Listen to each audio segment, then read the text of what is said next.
Bonjour frères et sœurs et bon dimanche à vous. J'espère que vous avez passé un agréable week-end. Le thème que nous allons développer ce matin est intitulé La foi qui déplace des montagnes. La foi qui déplace des montagnes. La foi est la ferme assurance des choses qu'on espère, une démonstration de celles qu'on ne voit pas. Déplacer les montagnes ici signifie renverser les forteresses, retourner des situations difficiles en notre faveur, naître de nouveau. La foi est une force, une confiance, un élan qui nous pousse à réaliser et à accomplir de grandes choses avec Dieu. La foi, c'est l'ouverture au champ du tout est possible, quand bien même les ténèbres nous environnent. C'est rêver d'ailleurs sous la houlette du Tout-Puissant. Celui qui a totalement foi en Dieu vit au-delà du temps. Et si la promesse tarde, il l'attendra, car elle s'accomplira. Il vit au-delà des apparences, des circonstances et des événements. Ce dernier surpasse les difficultés, la honte, le doute et la crainte. Il se répète à longueur de journée que tout est possible à celui qui croit, car ses demandes sont calquées selon la volonté de Dieu. Avoir la foi comme un grain de sénévé permet de se surpasser pour atteindre l'inatteignable, pour atteindre l'extraordinaire, vu que nous sommes enfants de Dieu. D'ailleurs, Luc 17, le verset 6 déclare, et le Seigneur dit, si vous aviez de la foi comme un grain de sénévé, vous diriez à ce sycomore, déracine-toi et plante-toi dans la mer, et il vous obéira. La foi qui transporte des montagnes, qui déplace, renverse les situations difficiles, puis son assurance en Dieu, puis son assurance dans la confiance en Dieu au travers de la prière. Cette foi puis son assurance dans une intimité parfaite avec Dieu. La foi qui transporte les montagnes est une foi qui ne doute pas de l'action, qui ne doute pas de l'accomplissement des promesses de Dieu dans sa vie. C'est une foi qui n'est plus focalisée sur sa réalité présente, sur sa condition actuelle. C'est une foi qui croit que Dieu est vivant, qu'il est tout-puissant et que son regard est en permanence sur nous. D'où l'attente, la patience, la persévérance. C'est une foi qui n'a pas peur des défis, des épreuves. C'est une foi qui ne vacille pas face aux obstacles. C'est une foi qui matérialise la victoire et la bénédiction à chaque instant, quand bien même les dés ne sont pas jetés. C'est une foi qui change les ténèbres en lumière, qui porte des fruits. Et l'Écriture déclare dans Marc 11, le verset 23 à 24, je vous le dis en vérité, si quelqu'un dit à cette montagne, ôte-toi de là et jette-toi dans la mer, et s'il ne doute point à son cœur, mais croit que ce qu'il dit arrive, il le verra s'accomplir. C'est pourquoi je vous dis, tout ce que vous demanderez en priant, croyez que vous l'avez reçu, et vous le verrez s'accomplir. Peut-être c'est un projet que nous avons et qui nécessite un gros financement. Peut-être qu'on attend un enfant depuis des années et on prie avec foi. Le temps passe et l'enfant ne vient pas. Peut-être que le mariage tarde. Notre vie tourne en rond.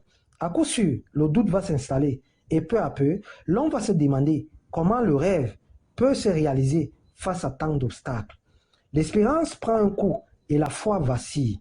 Non, frères et sœurs, il ne faut pas qu'il en soit ainsi, car la foi qui déplace les montagnes est une ferme assurance des choses qu'on espère.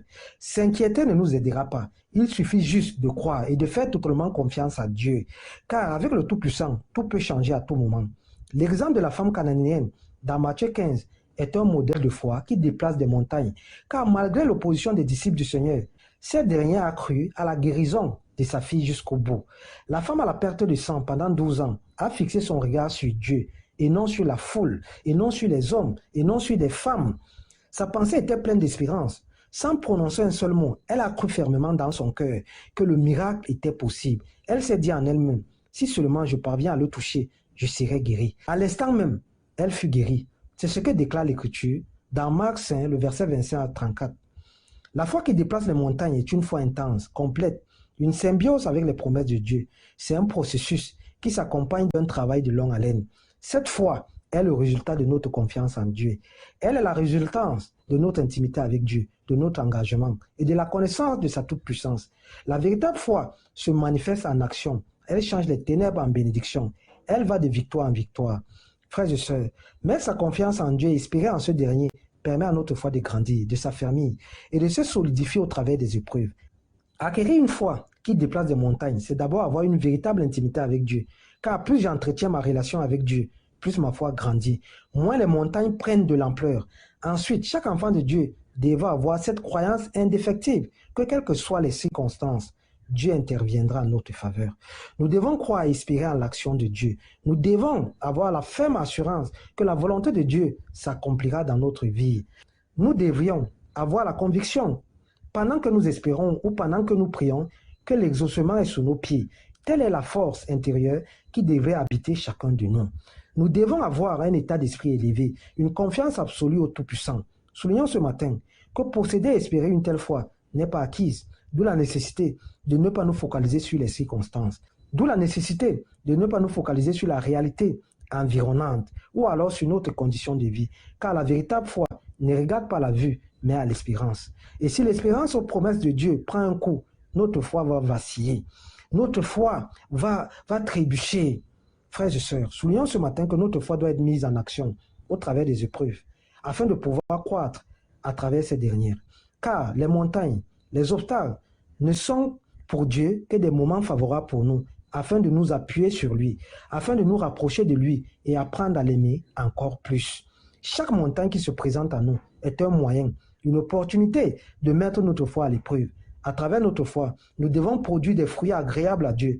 Nous devons nous remplir du Saint-Esprit à travers une vie de méditation. Car celui qui médite la parole de Dieu est semblable à un arbre planté près d'un courant d'eau, dont le fruit donne à son temps. Pour chaque enfant de Dieu, le but ultime consiste à rester focalisé sur Dieu, à respirer en lui. Frères et sœurs, notre foi en Dieu doit avoir pour sort notre confiance, notre assurance aux promesses de Dieu. Avoir foi en Dieu, c'est avoir confiance en ce dernier. C'est vouloir marcher selon sa volonté. C'est naître de nouveau en brisant le vieil homme. C'est mettre du vin nouveau dans de nouvelles eaux, au travers d'une vie renouvelée, au travers d'une vie ancrée dans la sanctification et la purification.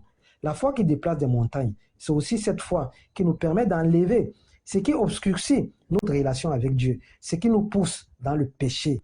Notre foi doit nous aider à nous élever et à être des vases d'honneur pour la gloire de Dieu. Pour la gloire de Dieu. La foi est la ferme assurance des choses qu'on espère, une démonstration de celles qu'on ne voit pas. Et chaque enfant de Dieu doit avoir foi à son Dieu, foi aux promesses de Dieu. Nous devons nous focaliser plus dans la méditation, car la foi vient de ce qu'on entend, et ce qu'on entend vient de la parole de Dieu. Nous devons affermir notre foi au travers des épreuves. Bon dimanche et bon début de semaine. C'est ce thème qu'on va développer ce matin. Merci.